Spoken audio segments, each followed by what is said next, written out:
Billionaire arrived at his wedding cold and proud, until he saw his ex-wife holding a baby in her arms.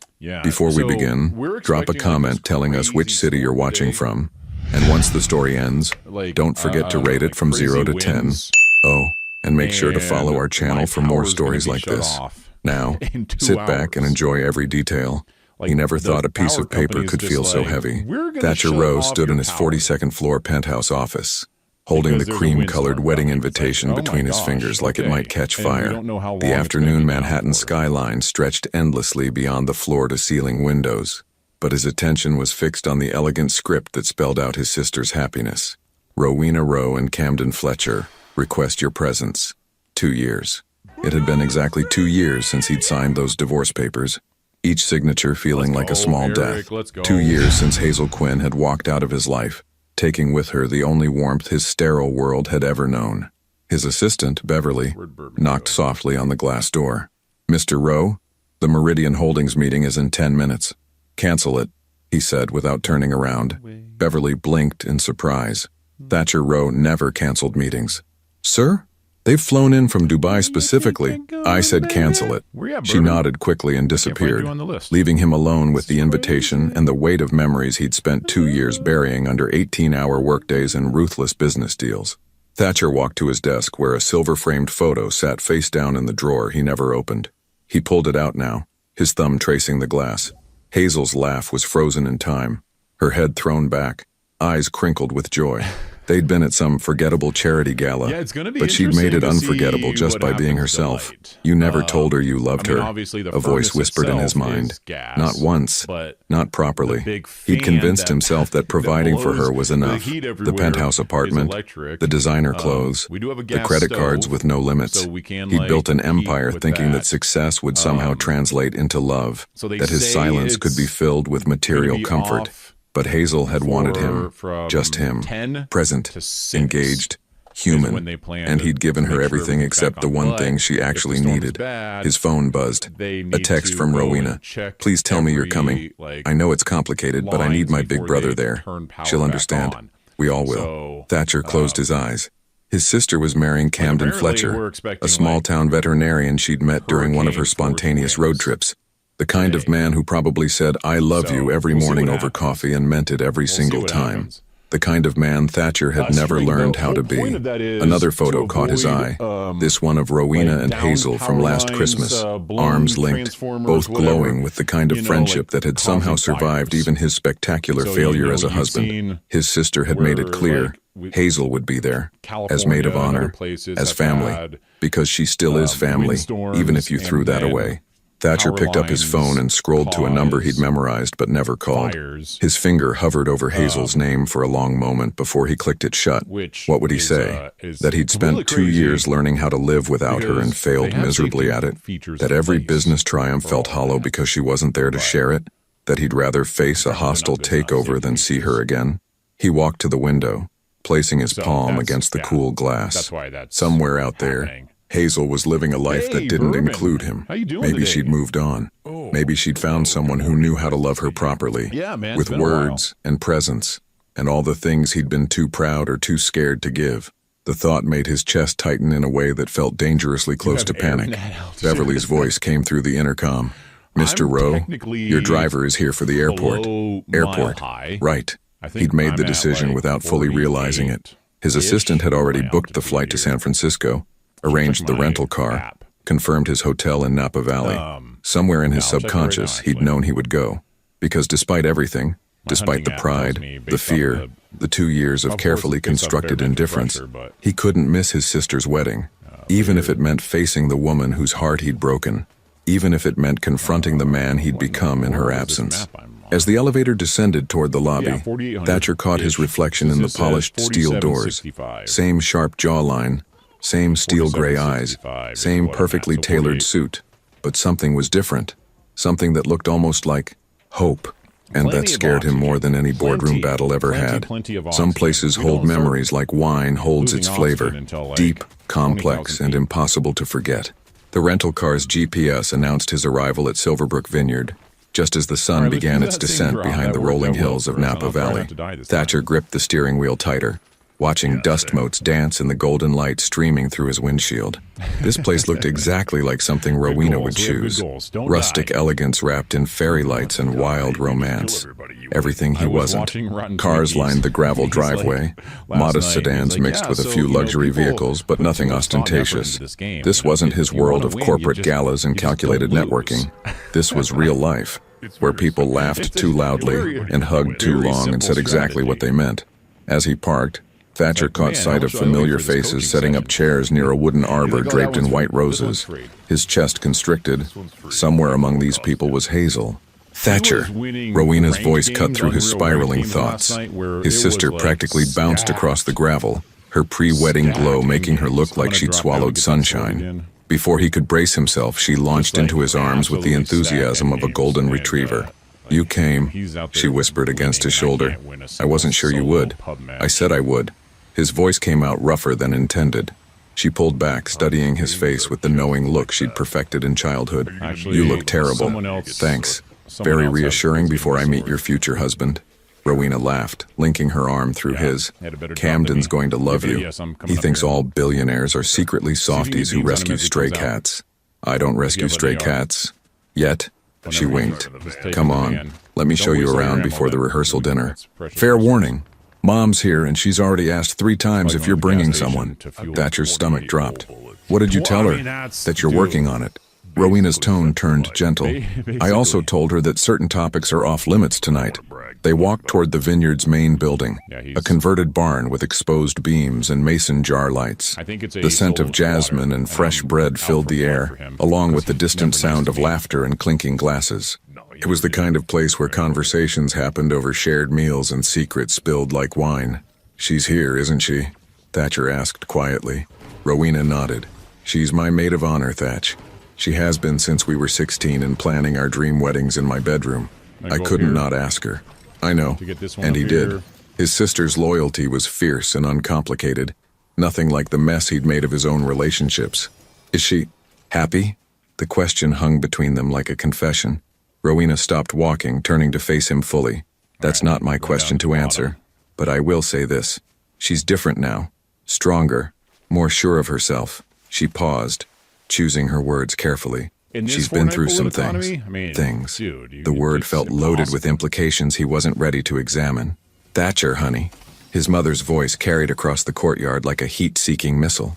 Lorraine Rowe approached in a cloud of expensive perfume and barely contained curiosity, her silver hair perfectly coiffed despite the outdoor setting.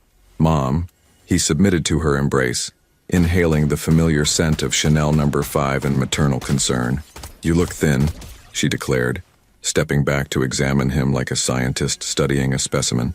"Are you eating actual meals or just surviving on those protein bars and coffee?" "I eat meals." "With other people? At tables? Using actual plates?" Rowena snorted. "She's got you there." Before Thatcher could defend his perfectly adequate eating habits, a burst of laughter drew his attention to the vineyard's tasting room. Through the open French doors, he caught a glimpse of flowing fabric and recognized the melody of a laugh he'd once memorized. His entire body went still. "She's helping with the seating chart," Rowena said softly, following his gaze. "Making sure everyone feels welcome and included. You know how she is." Yes, he knew exactly how she was. Hazel had always been the one to remember birthdays, to ask about sick relatives, to make the lonely person at the party feel seen. She had a gift for making people feel important, a gift he'd taken for granted until it was gone. "Maybe I should go to the hotel," he said suddenly. "Let you all enjoy the evening without what? Without my brother?" Rowena's voice carried a note of steel he recognized from their childhood arguments. "You're staying. You're going to eat dinner with our family and friends, and you're going to remember how to be human for a few hours." "I am human. Are you?" His mother's question was gentle but pointed. "Because for the past 2 years, you've been more like a very successful ghost." The truth of it hit him like a physical blow. He had been haunting his own life, moving through the motions of living without actually being present for any of it. Work, sleep, work, repeat. No relationships that required vulnerability. No conversations that demanded emotion. No moments that asked him to be anything more than the calculating businessman he'd perfected. A small commotion near the tasting room drew their attention. A woman was backing out of the doorway, clearly struggling with something heavy. "Let me help," came a voice that stopped Thatcher's heart cold. Hazel. She moved into view, reaching for what appeared to be a large floral arrangement, her dark hair catching the early evening light. She wore a simple sundress the color of sea glass, and when she turned slightly, laughing at something the other woman said, Thatcher saw her profile. Still beautiful, still luminous, still everything he'd lost, but different too. There was a steadiness to her movements, a confidence in the way she held herself. This wasn't the uncertain young woman who'd tiptoed around his moods and silences. This was someone who'd learned to take up space. "She looks good," he said without thinking. Rowena squeezed his arm. "Yeah, she does." And that was exactly what he was afraid of. Sometimes the heart recognizes home before the mind catches up. The rehearsal dinner was set on the vineyard's stone terrace where string lights created constellations above long wooden tables laden with wildflowers and wine. Thatcher found himself strategically seated between Camden's elderly uncle and a family friend who spoke exclusively about her rescue dogs.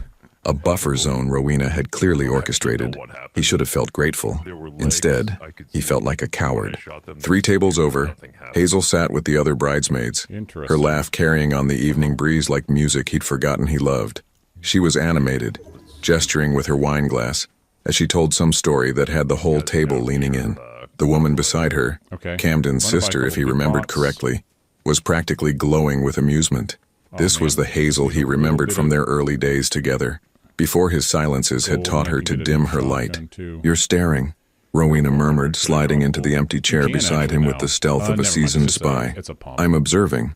Is that what we're calling it?" She followed his gaze. "She's telling them about the time we got lost in San Francisco trying to find that hole-in-the-wall dim sum place you recommended." His chest tightened. He remembered that day, one of the rare Saturdays he'd actually taken off work. Hazel had insisted on adventure, dragging him and Rowena through Chinatown with nothing but a vague address and boundless optimism. They'd wandered for hours, laughing at wrong turns and sampling strange snacks from street vendors. It was one of the best days of his marriage. "She still talks about you, you know," Rowena said quietly. "In what context?" The question came out sharper than he intended. "Like you're a cautionary tale about brilliant men who don't know how to love themselves, let alone anyone else." The words hit like a precision strike. Thatcher took a long sip of wine, using the time to rebuild his defenses. "Sounds about right. God, you're exhausting." Rowena turned in her chair to face him fully. "Do you know what she said when I told her you were coming?" He wasn't sure he wanted to know, but his silence was answer enough. She said, "Good. Rowena deserves to have her brother there. That's it. No drama, no demands, no conditions, just grace." Rowena's voice softened. "She's better at being your family than you are." Before Thatcher could respond, Camden appeared behind Rowena's chair, dropping a kiss on the top of her head with the casual intimacy of a man completely secure in his love. "Sorry to interrupt, but your maid of honor is looking for you," Camden said. "Something about tomorrow's flower emergency." Rowena sighed. "What flower emergency?" "The centerpiece roses are apparently too pink and not blush enough. I don't know the difference, but Hazel seems very concerned about the distinction. She's a perfectionist," Thatcher found himself saying. Both Camden and Rowena turned to stare at him. "I mean," he cleared his throat, "she pays attention to details. Always has." Camden studied him with the frank curiosity of a man who'd heard stories but never met the subject. "You must be Thatcher. I'm Camden." He extended his hand. "Thanks for being here. It means everything to Rowena." The handshake was firm, genuine. No hidden agenda or calculation. Just a good man welcoming his fiancée's family. Everything Thatcher had never learned how to be. "Congratulations," Thatcher managed. "She's Rowena's special." "Yeah, she is." Camden's smile was soft with affection. "She talks about you all the time. Her brilliant big brother who conquers corporate America. Conquers corporate America and destroys everything else." "I should go help with the flowers," Rowena said, rising from her chair. She paused, her hand on Thatcher's shoulder. "Be brave, Thatch. Just once, be brave." As they walked away, Thatcher found himself alone with his wine and his thoughts. A dangerous combination. The conversations around him flowed like water around a stone. Stories about Camden's veterinary practice, speculation about the weather for tomorrow's ceremony, gentle teasing about married life. Normal people living normal lives with normal amounts of emotional availability. "Excuse me." The voice behind him made every nerve in his body fire at once. He turned slowly, already knowing what he'd find. Hazel stood 3 feet away, holding an empty wine glass and wearing an expression of polite determination. Up close, he could see the changes Rowena had mentioned, a confidence in her posture, a steadiness in her gaze, a strength that hadn't been there before. She was even more beautiful than he remembered. "Hello, Thatcher." Hazel. Her name felt rusty in his mouth, like a word he'd forgotten how to pronounce. I wanted to say hello properly. It felt strange being at the same event and pretending we don't know each other. Right, of course. He stood, immediately towering over her in a way that felt both familiar and foreign. "You look beautiful, radiant, like everything I threw away." "Well, you look well. Thank you." She tucked a strand of dark hair behind her ear, a gesture he'd once found endearing and now found devastating. "How are you?" "Miserable. Empty. Counting the minutes until I can leave and pretend this never happened." "Fine. Busy with work." Something flickered across her face. Disappointment, maybe, or recognition of a deflection she'd heard too many times before. Of course. The Meridian Holdings acquisition went through, didn't it? I saw it in the journal. He blinked in surprise. She was still reading about his deals, still keeping track of his professional life, even after everything. Yes. Yes. An awkward silence stretched between them, filled with the ghost of everything they'd never said to each other. Around them, the dinner party continued its warm chatter, but they might as well have been standing in a vacuum. "I should let you get back to your dinner," Hazel said finally. "Wait." The word escaped before he could stop it. She paused, eyebrows raised in question. Are you happy?" The question hung between them like a confession. Hazel considered him for a long moment, her green eyes unreadable. When she finally spoke, her voice was gentle but firm. "I'm learning to be." And somehow that answer was worse than a simple yes. Perfect moments have a way of revealing imperfect truths. The morning of Rowena's wedding dawned crisp and golden, the kind of California day that made people believe in fairy tales. Thatcher stood on his hotel balcony, adjusting his charcoal tie for the third time while watching early mist rise from the vineyard valleys below. His hands were steady, a skill perfected through years of high-stakes negotiations, but his chest felt like it housed a caged bird. Today, he would have to sit through an entire ceremony about love and commitment, and forever. Today, he would have to watch other people promise each other everything he'd been too broken to give. His phone buzzed. A text from Rowena. "Getting my hair done with the girls. Wish me luck. P.S. You better cry during my vows or I'm disowning you." Despite everything, he smiled. His sister had always been able to make him feel human with just a few words. An hour later, Thatcher arrived at Silverbrook Vineyard to find it transformed into something from a dream. White roses and eucalyptus draped every surface, while gauzy fabric fluttered from oak trees like captured clouds. Guests were already gathering, a mix of Camden's veterinary colleagues, Rowena's art world friends, and scattered Rowe family members who'd flown in from the East Coast. He recognized some faces: his Aunt Margaret, his mother's college roommate, the family lawyer who'd handled his divorce. All people who knew his story, who would look at him with varying degrees of pity and curiosity throughout the day. Thatcher, Camden appeared at his elbow, looking nervous and elated in equal measure. "You clean up nice for a corporate shark. You look terrified." "Completely." Camden grinned. "Best feeling in the world. Your sister has that effect on people." They walked toward the ceremony space, where white chairs formed neat rows facing a flower-draped arbor. The string quartet was tuning their instruments, filling the air with ethereal notes that made everything feel more significant. "Can I ask you something?" Camden said as they paused near the groomsmen gathering point. Thatcher nodded, bracing himself. "Rowena mentioned that you and Hazel," Camden chose his words carefully, "that things ended badly between you two. She's worried about today being awkward." Awkward. Such a small word for the wreckage of a marriage. "It won't be awkward," Thatcher lied smoothly. "We're adults. It's your day." Camden studied him with the perceptive eyes of someone who spent his life reading the unspoken distress of creatures who couldn't voice their pain. For what it's worth, Hazel seems like she's in a good place now. Really good. Before Thatcher could respond, a murmur went through the crowd. The bridesmaids were emerging from the vineyard's main building, a parade of sea glass blue dresses and radiant smiles. Thatcher's eyes automatically searched for, there she was. Hazel walked with the other women, but somehow seemed to glow with her own light. Her dress was simple, elegant, the soft blue fabric moving like water as she walked.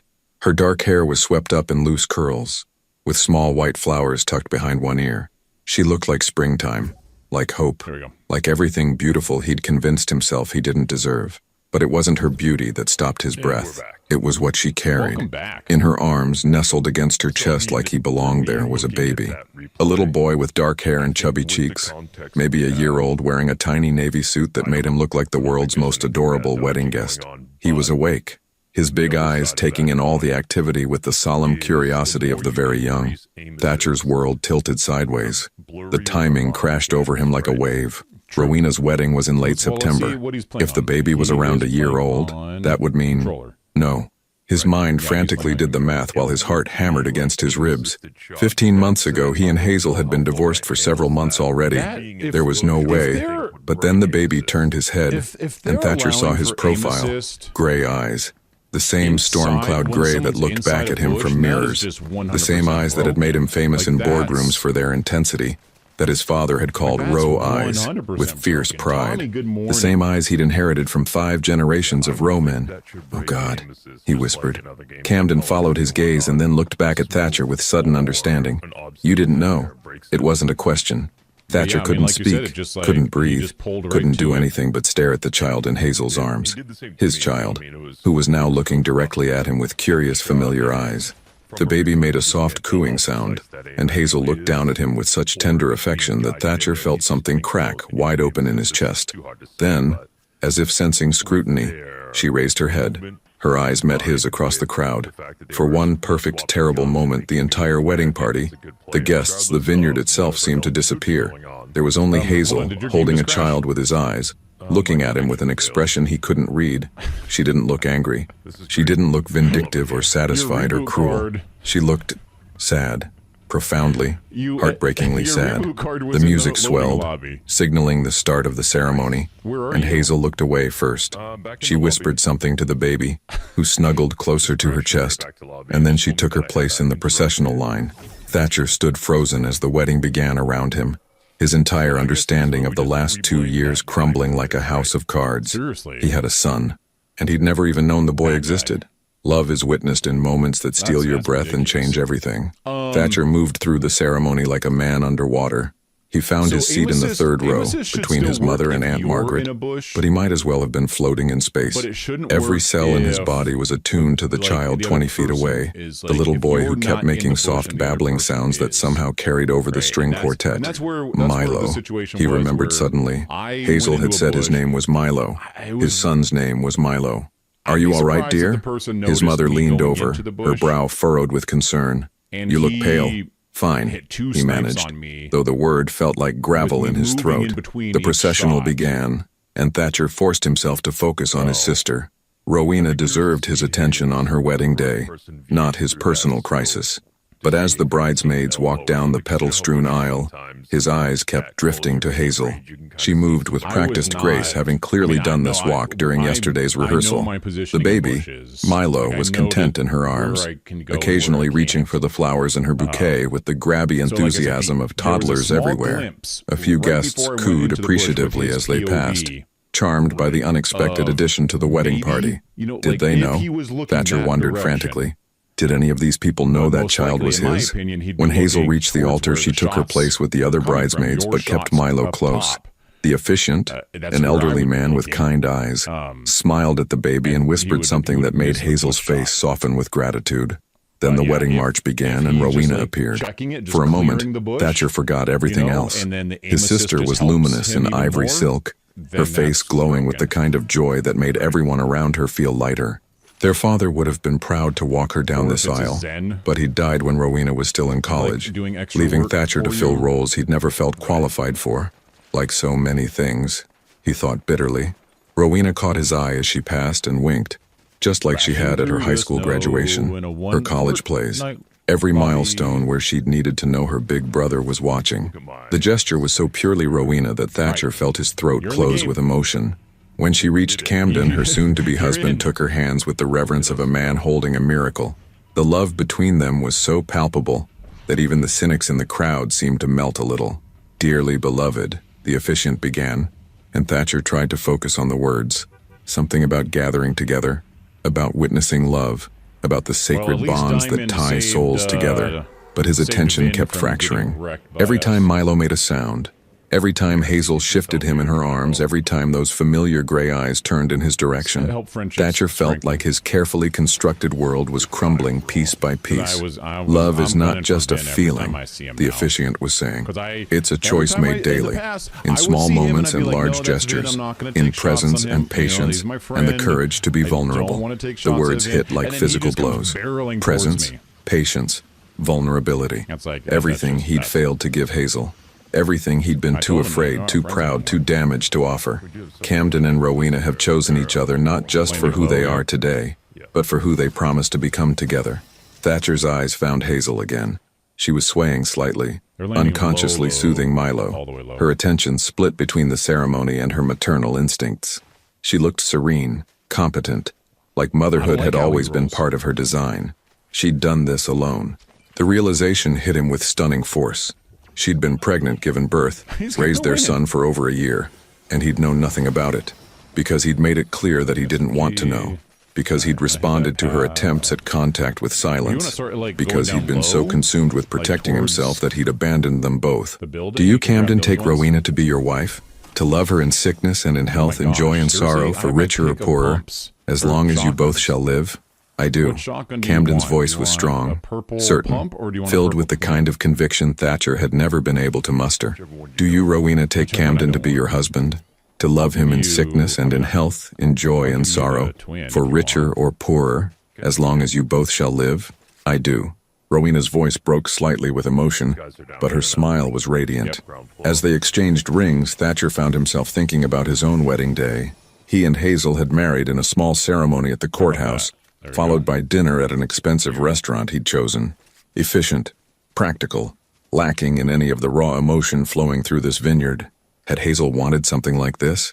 Had she dreamed of flowers and music and vows spoken in front of people who loved them? He'd never asked. He'd assumed that because she'd agreed to the courthouse, it was what she wanted. But maybe she just wanted him to want it too. You may kiss your bride. The crowd erupted in applause as Camden and Rowena sealed their marriage with a kiss that was both tender and joyful. Thatcher clapped mechanically, his vision blurring as he watched his sister's happiness. As the newly married couple walked back down the aisle, the wedding party followed. When Hazel passed his row, Milo chose that exact moment to look directly at Thatcher. Their eyes met, gray to gray, and Thatcher felt something fundamental shift inside his chest. The baby didn't know who he was, had no reason to feel anything special about the stranger staring at him. But for one impossible moment it felt like recognition, like coming home to a place he'd never been. Hazel noticed Milo's distraction and followed his gaze. When she saw Thatcher watching them, her step faltered slightly. Her expression was unreadable, but he caught something that looked like pain before she turned away and continued down the aisle. The ceremony was over. The celebration would continue for hours. But for Thatcher, everything had just begun. Because loving someone isn't just about the promises you make. It's about the ones you keep. Some conversations change everything, even when they're built on everything you didn't say. The reception unfolded like a watercolor painting. Soft edges, warm light, and laughter that seemed to float on the evening breeze. Thatcher stood at the edge of the dance floor, nursing his third whiskey and watching Camden spin Rowena under the string lights like she was made of starlight. He should feel happy for them. He was happy for them. But happiness felt like a foreign language he'd forgotten how to speak. Uncle Thatcher. The voice belonged to his 8-year-old niece, Camden's daughter from his first marriage. Iris bounded up to him with the fearless enthusiasm of childhood, her flower girl dress already wrinkled from dancing. Are you going to dance? She asked, tugging on his jacket. Daddy says you're too serious, but I bet you're a good dancer. I don't really dance, sweetheart. That's silly, everyone can dance, look. She demonstrated with an elaborate series of spins that made her dress flare out like a bell.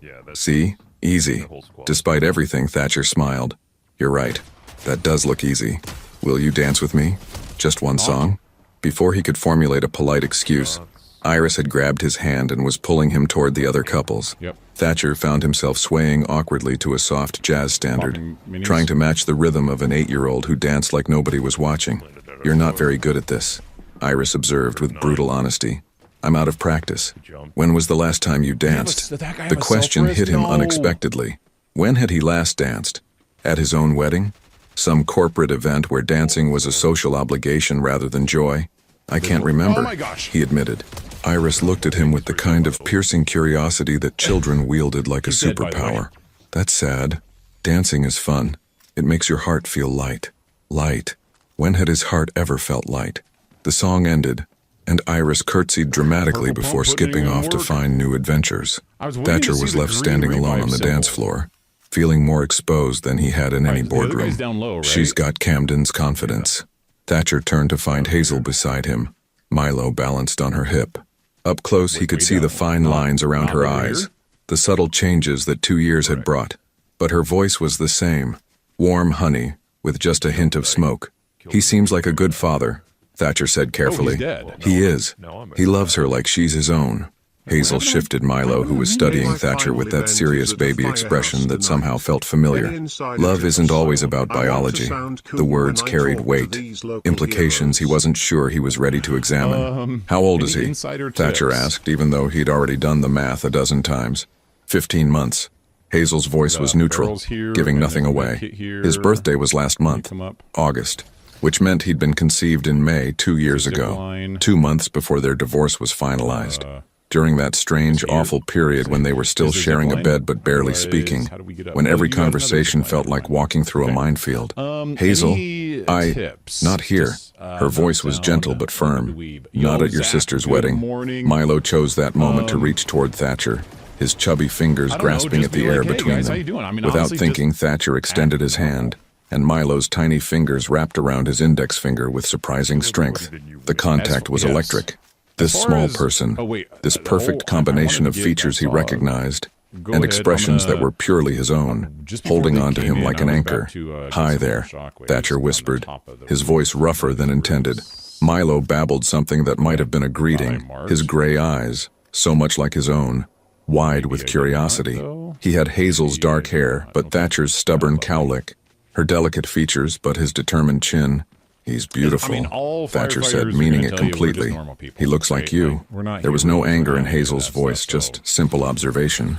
Everyone says so. The be like, "Hey, implications guys, hung between hey, them like a bridge appreciate neither you was guys. ready to Thank cross. you for Did all- you try all to work tell you me? do, and then leave Thatcher it at asked that. quietly. Hazel act was normal. quiet for so long he thought she wouldn't answer. When she finally spoke, her voice was barely above a whisper. start with, I left "Who 17 here has the biggest voicemails. hose?" I sent 43 texts. I even wrote you a letter, an actual, physical letter, Who was sniping and at had it hand-delivered to your office. Who's sniping at you? She paused, readjusting Milo against her shoulder. Your assistant said you were too busy to be disturbed. Each word felt like a nail in his one of them hit coffin. me. Beverly had screened his calls, filtered his messages, I lit up protected him one. from anything that might got me disrupt his 400. carefully constructed isolation, including news that he was going to be a father. I didn't know, he said helplessly. that sucks. I know. And somehow, that simple acceptance was worse than anger would have been. You made it very clear that you didn't want to know anything about my life after our marriage ended. That's not, I never said that. You didn't have one in the to. bush? Hazel Is that looked what at him that was? directly, her green eyes steady and sad. Silence says everything, Thatcher. You taught me that. Milo was getting fussy, rubbing his eyes with I tiny see him down there. fists. No, yep. Hazel began swaying instinctively, the motion so natural it looked like breathing. I should put him down for a nap, she said. There's a quiet room in the main building. Wait, the word escaped before he could 1:30? stop it. Would it be okay if I walked with you? Just to make sure you find it okay? Hazel studied his face for a long moment, move, though. as if looking for something. Whatever she found there must have satisfied her because she nodded. Okay. Seriously? But Thatcher? She paused, shifting Milo again. Don't make this harder than it already is. As they walked toward the main building, Thatcher caught glimpses of the reception continuing without them. His sister dancing with her new husband, his mother deep in conversation with Camden's parents, guests I have 5 laughing ammo and left, celebrating so- love in all its messy, imperfect glory. He was walking away from the party with his ex-wife and the son he'd never known existed, and for the first time in 2 years, he felt like he was walking toward something that mattered. In silence, some truths finally find their voice. The quiet room turned out to be the vineyard owner's private study, a cozy space lined with leather-bound books and warmed by a stone fireplace. Soft afternoon light filtered through gauze curtains, creating the kind of golden atmosphere that made whispered conversations feel sacred. Hazel had transformed a corner into an impromptu nursery, laying out a soft blanket and surrounding it with toys she'd pulled from what appeared to be a well-organized diaper bag. Milo settled onto the blanket with the satisfied sigh of a traveler reaching home, immediately reaching for a stuffed elephant that had seen better days. He loves that thing, Hazel said softly, settling cross-legged beside their son. Camden gave it to him for his first birthday. Said every boy needs a faithful companion. Camden, of course. Thatcher felt a stab of something that might have been jealousy or grief, or both. Another man had been there for Milo's first birthday. First steps, first words. All the milestones Thatcher had missed because he'd been too proud to answer his phone. What was his first word? The question came out hoarse. Hazel looked up, surprised by the raw vulnerability in his voice. Mama, at 10 months. She paused, watching Milo stack colorful blocks with intense concentration. His second word was no. He's very definitive about his opinions. Despite everything, Thatcher almost smiled. Wonder where he gets that from. Both of us, probably. Hazel's voice held the faintest hint of humor. He's stubborn like you, but he laughs like me. He's got your focus when he's interested in something, but my need for constant snuggles. She was painting a picture of their child with casual affection, creating a person Thatcher desperately wanted to know. Each detail felt like a gift and a loss simultaneously. Does he ask about having a father? The question hung in the air like smoke. Hazel was quiet for so long that Thatcher wondered if he'd crossed a line he didn't even know existed. He's 15 months old, Thatcher, she said finally. He doesn't ask about anything complex yet, but someday he will. She smoothed Milo's hair as he babbled to his elephant.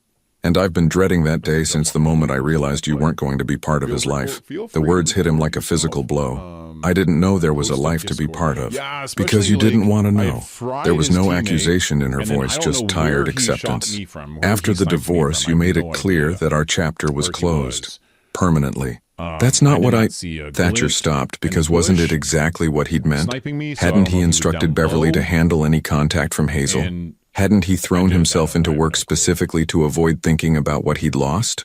I was pregnant and terrified, Hazel continued, her voice growing quieter. I'd just lost my husband, my home, my entire life as I knew it. And the one person who should have been there for me had made it abundantly clear that I was on my own. Milo looked up at the sound of his mother's voice, sensing the shift in her emotional temperature. With the uncanny intuition of small children, he abandoned his toys and crawled over to her, pulling himself up to lean against her knee. It's okay, baby, she murmured, lifting him into her lap. Mama's okay. Watching her soothe their child, Thatcher felt something crack open inside his chest. This was what he'd walked away from. Not just Hazel, but this.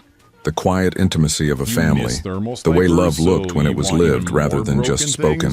I would have stayed, he said suddenly. If I'd known about him, I would have stayed. Hazel looked at him with eyes that held 2 years of accumulated pain. No, you wouldn't have. Yes, I would have. Thatcher, her voice was gentle but implacable. You left me when I needed you most, and I wasn't even pregnant yet. You checked out of our marriage months before we signed those papers. A baby wouldn't have changed that. It would have just given you one more thing to feel trapped by. The truth of it was devastating because it was probably accurate. 2 years ago, he'd been so consumed with his own emotional paralysis that he'd probably seen a pregnancy as another obligation, another way he could fail someone who depended on him. But now he looked at Milo, really looked at him, and felt something he'd never experienced before. Not just love, though that was there, overwhelming and immediate, but purpose, the bone-deep certainty that this child was supposed to exist, that everything that had led to this moment suddenly made sense. I'm different now, he said quietly. Are you? Hazel shifted Milo, who was getting sleepy in her arms. Or are you just scared because suddenly there are consequences to your choices that you can't buy your way out of? The question was fair and brutal. Was this just panic? The shock of discovery making him temporarily sentimental? Thatcher thought about the last 2 years. The empty penthouse, the mechanical routine of work and sleep, the way he'd gradually stopped feeling anything at all. He thought about watching Rowena's wedding and seeing what love looked like when people were brave enough to choose it every day. He thought about Milo's tiny fingers wrapped around his, and the way his heart had recognized home in a stranger's eyes. I don't know, he admitted. Maybe both, but I want to find out. Hazel was quiet, rocking Milo gently as his eyelids grew heavy. Want isn't enough, Thatcher. I wanted our marriage to work. I wanted you to let me in. I wanted you to fight for us instead of just disappearing. She looked at him directly. Wanting something doesn't make you capable of having it. Then what does? Showing up. Every day. Even when it's hard. Especially when it's hard. She stood carefully, settling the now sleeping Milo onto the blanket. Can you do that? Can you show up for him even when he's sick at 3 in the morning or having a tantrum in the grocery store or when being his father means your perfectly controlled life becomes messy and unpredictable? Thatcher watched his son sleep, noting the way his little chest rose and fell, the way his fingers twitched in dreams. This perfect person who existed because of one night when he and Hazel had managed to find each other across the wreckage of their marriage. I want to try, he said. Trying isn't enough either. Hazel's voice was soft but steel-edged. He's not a business deal you can walk away from if it gets complicated. He's a person who will need you to be steady and present and emotionally available. Can you be those things? Could he? The honest answer was that he didn't know.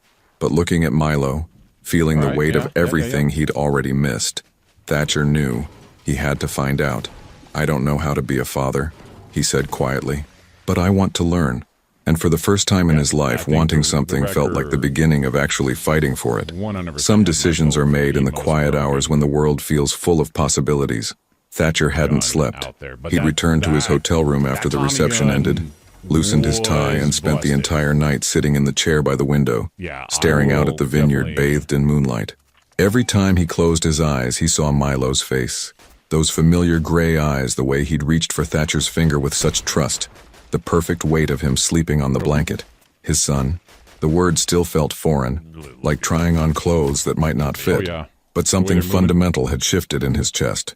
A tectonic plate moving after years of being locked in place. At 6:30 in the morning, he gave up pretending he might sleep and drove to the only place in Napa Valley he knew would be open. A small diner called Mel's that looked like it had been serving coffee and honest conversation since the 1950s. The waitress, a woman in her 60s with kind eyes and efficient movements, poured his coffee without being asked and set down a menu he didn't intend to use. You look like a man with something heavy on his mind, she observed. That obvious? Honey, I've been serving coffee to troubled souls for 38 years. You've got that look. She refilled his cup even though he'd barely touched it. Food helps. So does talking to strangers who mind their own business. Despite everything, Thatcher almost smiled. I just found out I have a son. The words came out before he could stop them, raw and unfiltered. The waitress, her name tag read Dolores, didn't even blink. Congratulations or condolences? I'm not sure yet. He stared into his coffee cup like it might hold answers. I missed the first 15 months of his life. I didn't even know he existed. That's rough.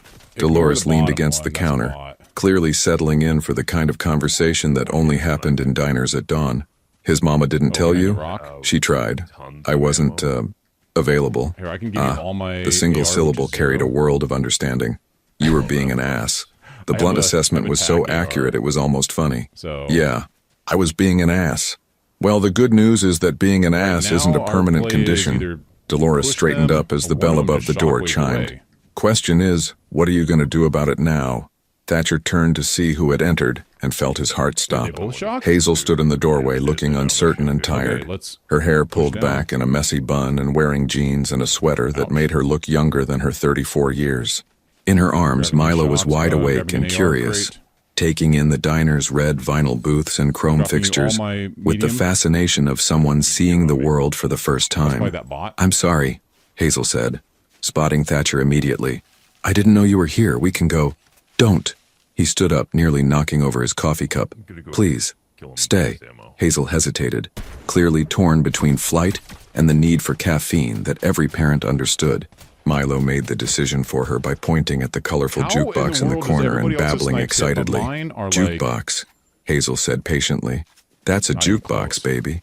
Bah, bah, Milo responded with authority, as if he'd been waiting his whole life to share this observation. He's very social in the mornings, Hazel said, sliding into the booth across from Thatcher. Milo immediately stood up in her lap, using the table for balance while he surveyed his new domain. Does he always wake up this early? 6:15 every day, like he has an internal alarm clock. Hazel accepted coffee from Dolores with the grateful expression of the chronically sleep-deprived. I was hoping to grab breakfast before we head back to the city. You're leaving today? Something in his voice made her look at him more carefully. That was the plan. I have work tomorrow, and Milo has a routine. What kind of work? It was a basic question, but he realized with shame that he didn't actually know what Hazel did for a living anymore. During their marriage, she'd been between jobs, trying to figure out her career path. Another thing he'd failed to pay attention to. I'm a freelance graphic designer. I work from home mostly, which makes it easier with Milo. She pulled a sippy cup from her bag and handed it to him. I do websites, marketing materials, some logo work. It's not glamorous, but it's flexible. Milo, meanwhile, had discovered that he could bang his sippy cup against the table and create fascinating sounds. Each bang made him giggle with delight, clearly proud of his musical talents. He's going to be a drummer, Thatcher observed. God, I hope not. I'm already sleep-deprived enough. But Hazel was smiling as she said it, the kind of exasperated affection that belonged uniquely to parents. They sat in comfortable, uncomfortable silence for a moment, watching Milo explore the physics of cause and effect with his cup. Dolores appeared with coloring books and crayons, earning herself a devoted fan in Milo, who immediately abandoned his cup in favor of artistic expression. Can I ask you something? Thatcher said finally. Hazel nodded, though her posture suggested she was bracing herself. Are you happy? Really happy, I mean. Not just surviving or getting by, but actually happy. She considered the question with the seriousness it deserved. Most days, yes, it's different than I thought happiness would look like when I was younger, but she watched Milo scribble enthusiastically on his coloring book. He makes everything worth it, even the hard parts. And before him, when you were pregnant and I wasn't, he couldn't finish the sentence. When you weren't there, Hazel's voice was gentle but direct. No, I wasn't happy then. I was scared and angry and heartbroken, but I had to figure out how to be okay anyway because he was depending on me. The weight of what she'd carried alone pressed against Thatcher's chest. I'm sorry. I know that's not enough, but I'm sorry. I know you are. She reached over to steady Milo's crayon when his enthusiasm threatened to send it flying. But sorry doesn't give him back the father he should have had from the beginning. It doesn't erase the nights I spent wondering if I was doing everything wrong, or the moments when I wished I had someone to share them with. I want to be that person now. I want to be his father. Wanting isn't the same as doing, Thatcher. Fatherhood isn't a part-time job or a weekend hobby. It's showing up every day, even when, especially when, it's inconvenient or messy or doesn't fit into your carefully planned life. Milo looked up from his coloring as if sensing the tension in the conversation. He studied Thatcher with those serious gray eyes, then held out his crayon like an offering. For me? Thatcher asked softly.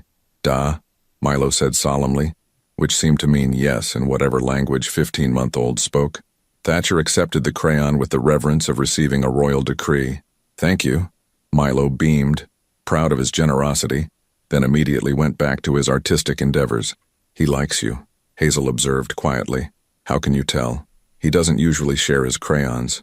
You must seem trustworthy to him. She paused, her voice growing softer. All right, Pop, Kids are good judges of character. They sense things adults miss. Maybe that was the answer he'd been looking for all night. Not whether he deserved to be Milo's father, but whether he could become the kind of man this child already seemed to believe he was. Truth has its own gravity. It pulls everything toward itself until there's nowhere left to hide. After breakfast, Hazel suggested they walk through the vineyard's sculpture garden while Milo napped in his stroller. The morning had warmed into the kind of perfect California day that made people believe in second chances, with golden light filtering through the grapevines and the distant sound of wedding cleanup, creating a gentle backdrop to their tentative conversation. Milo had fallen asleep the moment the stroller started moving. His head tilted to one side and his small fist clutched around the crayon Thatcher had returned to him. Watching his son sleep, Thatcher felt that now familiar tightness in his chest, part wonder, part grief for all the moments he'd already missed. He always falls asleep in moving vehicles, Hazel said softly, following his gaze. Car, stroller, shopping cart. Movement is like a sedative for him. Does he sleep well at night? Now he does. The first 6 months were... She shook her head. Let's just say I understand why sleep deprivation is considered torture. They walked in silence for a few minutes, navigating the gravel path between abstract sculptures that seemed to emerge from the landscape like metal flowers. Thatcher found himself studying Hazel from his peripheral vision, noting the changes 2 years had brought. She moved with more confidence now, her shoulders straighter, her step more sure. Motherhood had given her a kind of quiet strength he'd never seen before. Can I ask you something difficult? He said finally. Hazel nodded. though her hands tightened slightly on the stroller handle. When you found out you were pregnant, did you ever consider not having him? The question hung in the air like smoke. Hazel was quiet for so long that Thatcher wondered if he'd crossed a line too sacred to uncross. Yes, she said finally. For about 36 hours I considered every option. She stopped walking, turning to face him fully. I was alone, unemployed, and my marriage had just ended. The practical part of my brain made very compelling arguments. What changed your mind? I went to the first ultrasound appointment by myself. I wasn't even sure I wanted to see. But then there he was. Her voice grew soft with memory. This tiny heartbeat on the screen, this possibility of a person. And I thought about all the ways I'd already been disappointed in my life. All the dreams that hadn't worked out the way I'd planned. She looked down at sleeping Milo. But this felt different. Like maybe this was the dream I didn't know I was supposed to have. Thatcher felt something crack open in his chest. I should have been there. Yes, you should have. There was no anger in her voice, just acknowledgement of a fact. But you weren't, and I had to make the decision without you. I had to build a life for both of us without you. They resumed walking, the stroller wheels crunching softly on gravel. A hawk circled overhead, riding thermal currents with the kind of effortless grace Thatcher envied. What was it like? He asked. Being pregnant alone? Terrifying. Lonely. Beautiful. Hazel paused at a sculpture that looked like two figures reaching toward each other across an impossible distance. I talked to him constantly, told him about everything I was seeing, everything I was feeling. I wanted him to know my voice when he arrived. Did you ever talk to him about me? The question came out smaller than he'd intended. Hazel looked at him with something that might have been pity. Every day. I told him about his father, who was brilliant and successful, and capable of incredible focus when something mattered to him. She pushed the stroller around a small pothole. I also told him that his father was scared of love, and that sometimes people run away from the things that could make them happiest. You were protecting him from me. I was protecting him from the idea that love should hurt, that caring about someone means accepting their absence. Hazel's voice grew firmer. I never wanted him to grow up thinking that was normal. They'd reached the end of the sculpture garden where a bench overlooked the valley spreading out below them. Hazel sat down carefully, angling the stroller so Milo stayed in the shade. Thatcher joined her, maintaining a respectful distance that felt both natural and charged with possibility. He'll want to know about you someday, Hazel said quietly. He'll ask questions I can't answer. What kind of questions? Why weren't you there when he was born? Why didn't you want to meet him? Why didn't you love his mother enough to fight for your family? She turned to look at him directly. What do you want me to tell him? The questions hit like physical blows, each one a reckoning with choices he'd made in grief and pride and fear. What could he tell his son about the man he'd been? How could he explain that love had felt like drowning, that commitment had seemed like a trap, that he'd run because staying felt impossible? Tell him. Thatcher stopped, searching for words that could carry the weight of truth without crushing the innocence of childhood. Tell him that his father was broken in ways he didn't understand, and that breaking someone else seemed easier than fixing himself. And now I want to learn how to be whole. For him. For you. If you'll let me. Thatcher looked at Milo, still sleeping peacefully despite the magnitude of the conversation happening above his head. I want to be the kind of father he deserves, not the one I'm capable of being right now. That could take years, Thatcher. And he's growing up every day. I can't put his childhood on hold while you figure yourself out. I know. And he did know with crystalline clarity that this was his one chance to get it right. But I'm not asking you to wait. I'm asking you to let me show up. Every day. Starting now. Hazel was quiet, watching the valley below where morning mist was burning off under the strengthening sun. When she finally spoke, her voice was barely above a whisper. He's not a second chance at our marriage, Thatcher. He's not going to fix what was broken between us. I know that too. Thatcher turned to face her fully. I'm not asking for us back. I'm asking for the chance to be his father. To figure out what that means and how to do it right. And if you decide it's too hard, if the reality of fatherhood doesn't match the fantasy you're building in your head right now, then I'll do it anyway, because that's what parents do. The certainty in his own voice surprised him. He didn't ask to be born, and he sure didn't ask for a father who took 15 months to grow up. But he's here now, and he's mine, and I'm going to spend the rest of my life trying to deserve him. Milo stirred in his stroller, making soft sounds that suggested he was waking up. Hazel leaned forward to check on him, her hand automatically smoothing his dark hair. He's going to wake up cranky, she said softly. He always does when he naps outside.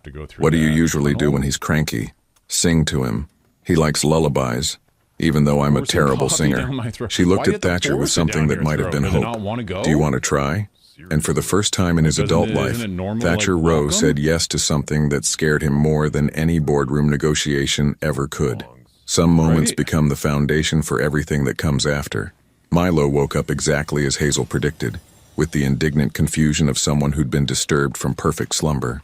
His face scrunched into a pre-cry expression, those familiar gray eyes blinking against the dappled sunlight filtering through the grapevines.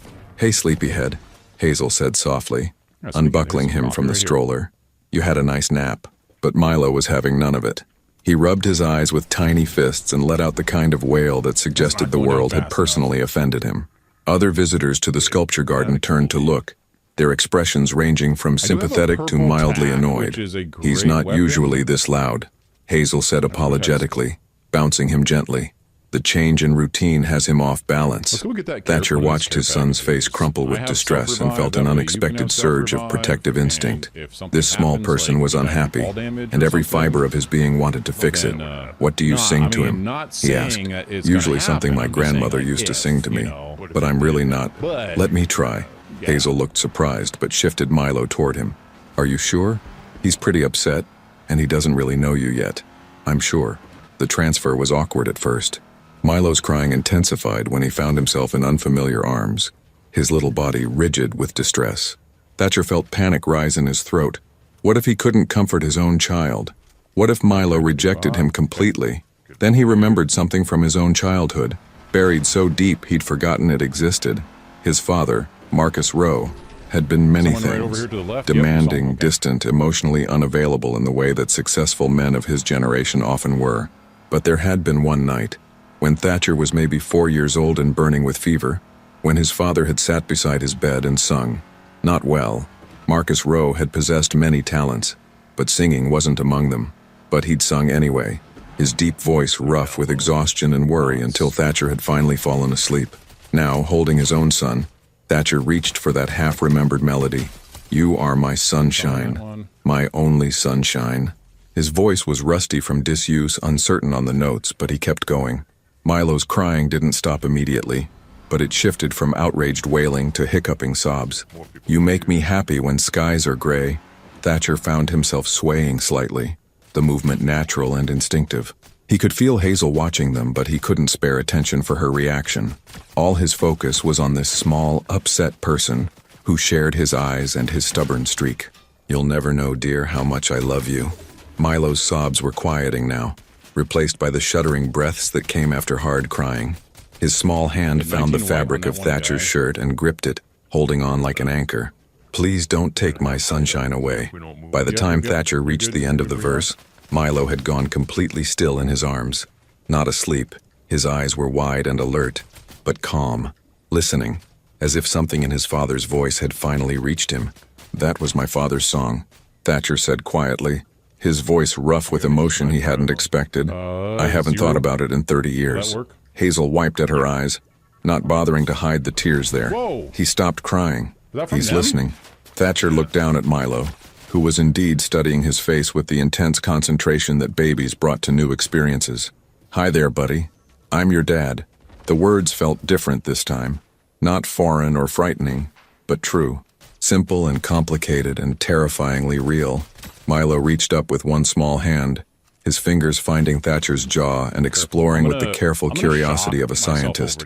His touch was gentle, wondering, as if he was trying to memorize this new person who'd appeared in his world.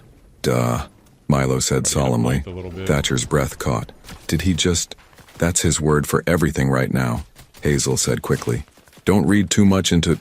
"Duh," Milo repeated, this time looking directly at Thatcher with those serious gray eyes.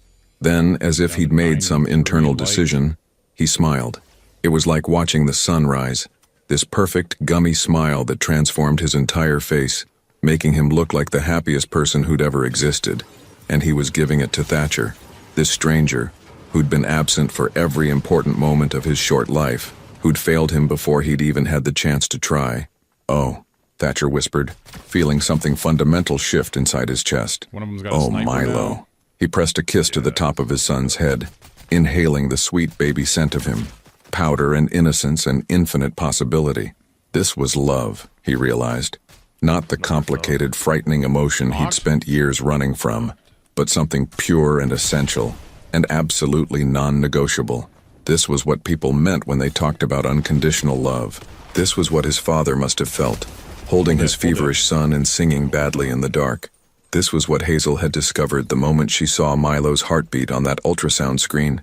This was what he'd been missing his entire life. "I love you," he whispered against Milo's hair, the words coming easily for the first time in his life. "I love you, and I'm sorry it took me so long to find you."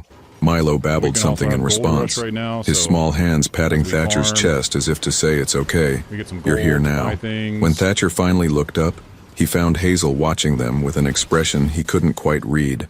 Part wonder, part fear, part something that looked almost like hope. "He likes you," she said softly. "I think I like him too." Thatcher's voice was hoarse with emotion. "Actually, I think I'm completely gone on him.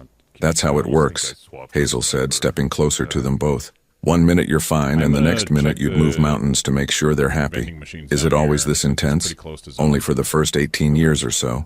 Despite everything, the pain, the mistakes, the 2 years of missed chances, Thatcher found himself laughing. Real laughter, the kind that came from joy instead of politeness.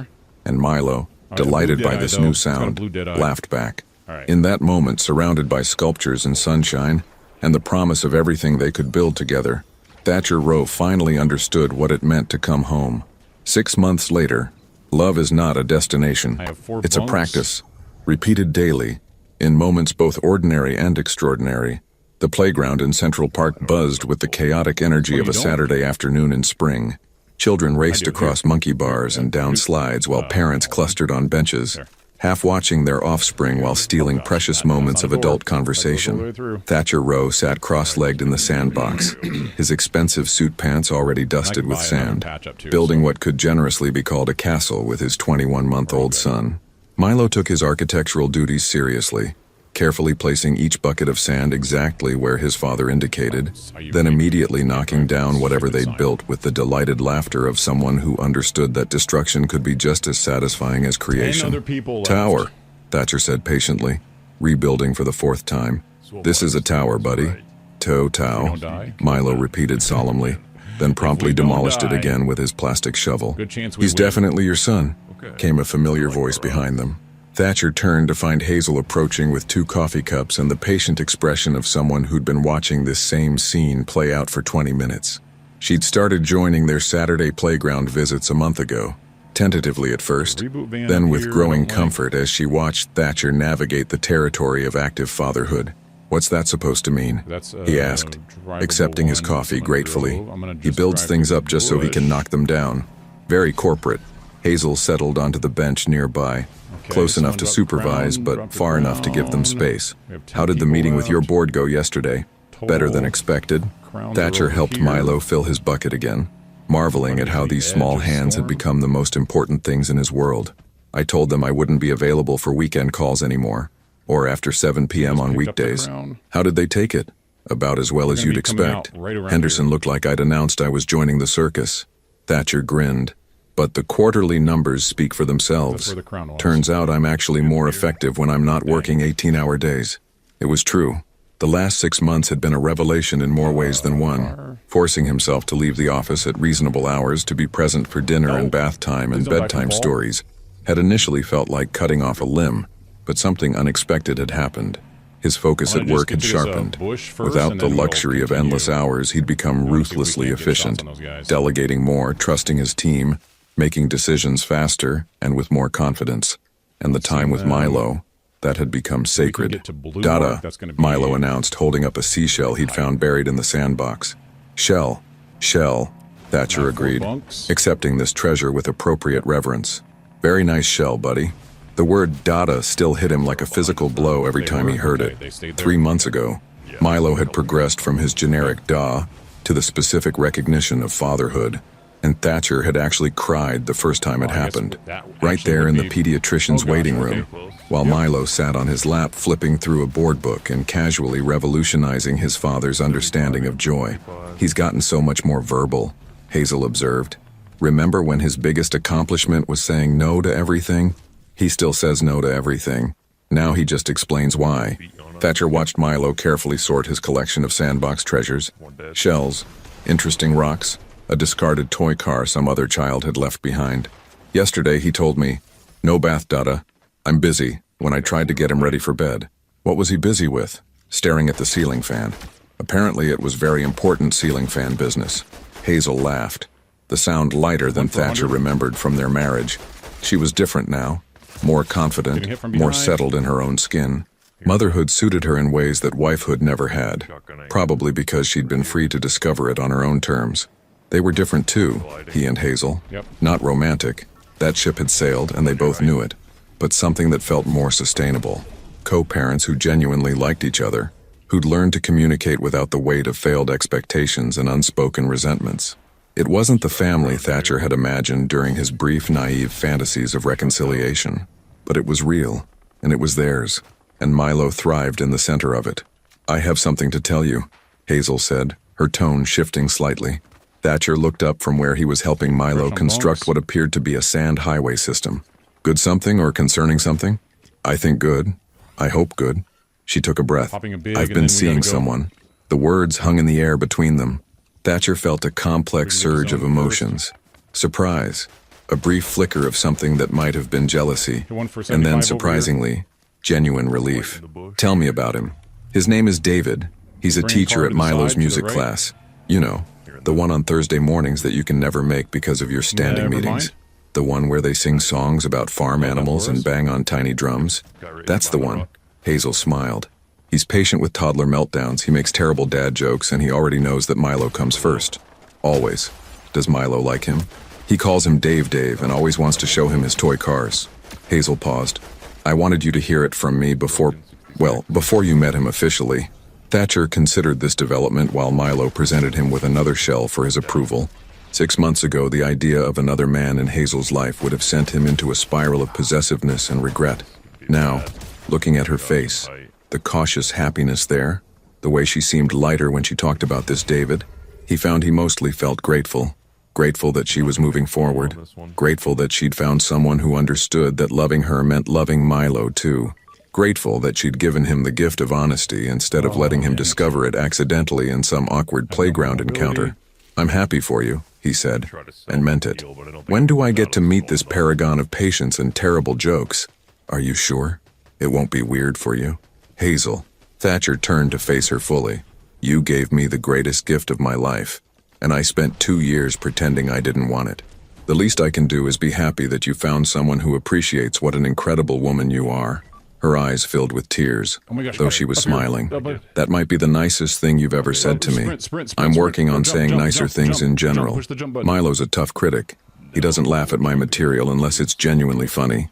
As if summoned by his name, Milo abandoned his construction project and toddled over to Thatcher with arms raised in the universal signal for up. Thatcher lifted him easily, marveling at how solid and real he felt.